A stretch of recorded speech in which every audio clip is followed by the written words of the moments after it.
It's coming up to 8 o'clock, and for hundreds of years, church bells have rung out to proclaim special events, as well as, of course, to call people to worship. Can you hear them? I can.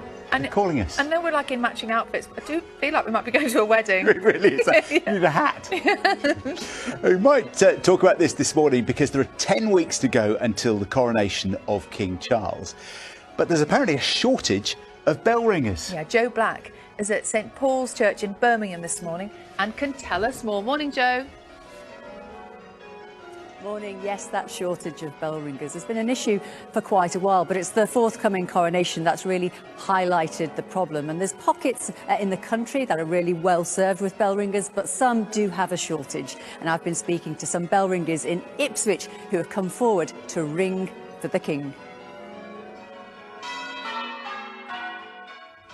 The unmistakable sound of church bells has been part of the soundscape across towns and cities for centuries.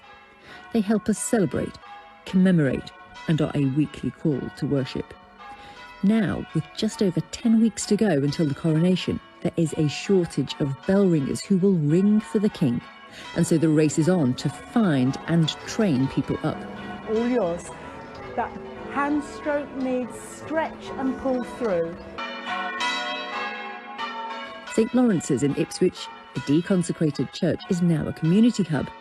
We're told the bells here are the oldest entire ring of 5 bells in the country, dating back to the 1400s. And the weekly ringing session held here on a Wednesday lunchtime is today doubling up as a training exercise for some who have come to answer this particular coronation call. We want to make sure that there are ringers for every church so that we can all ring out the ring for the King for the coronation.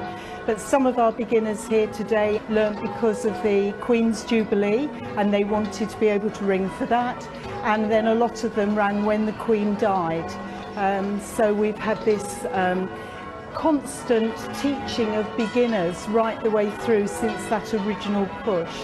I saw some advert about them needing more bell ringers to ensure that all the churches were ringing for the King's coronation. And because he's such a great environmentalist, and I'm an environmentalist too, I thought I'd come back and ring for the coronation. At the moment, I'm excited about it. I can't imagine that I'm going to be quite ready, but I think I will. I hope I will. But yeah, it will be, you know, it's a once-in-a-lifetime opportunity, isn't it, really? I'd encourage younger people to really get involved with it because it is really enjoyable and you make lots of friends very quickly. But with a shortage of ringers and teachers, is bell ringing seen, perhaps unfairly, as a bit old-fashioned?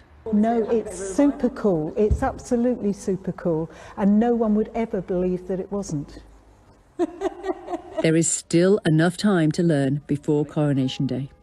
And these new members know they will be part of something historic, and they hope to keep on ringing for many more years to come. Well, let's talk to some bell ringers about this, shall we? But first, let's speak to Reverend David Tomlinson. We've heard about the shortage of bell ringers in some parts of the country, but you're actually oversubscribed here, aren't you? We've got a very strong team, a very lively team.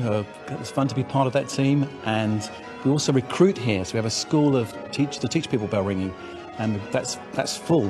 The role for that's very full, so we're okay. Brilliant, thank you so much.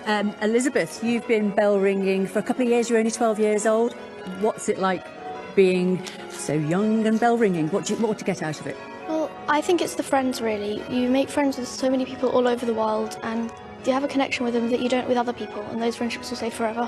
Yes, that's what we've heard. It is quite a sociable thing, isn't it?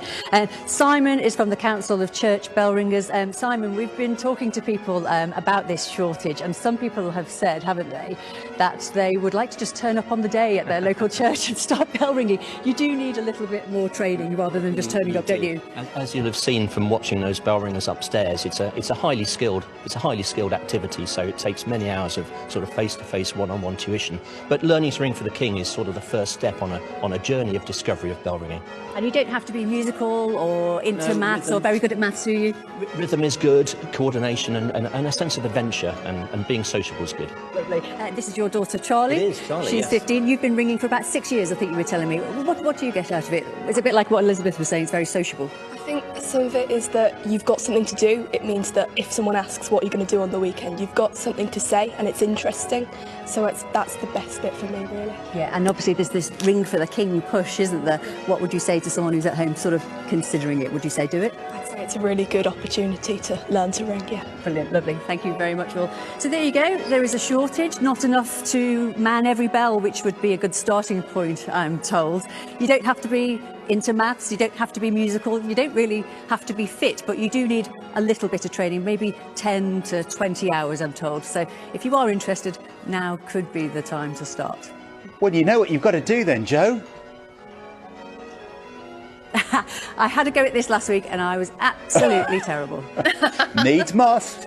Needs must, Joe. All hands to the ropes. We'll be back with Joe a bit later here in Breakfast.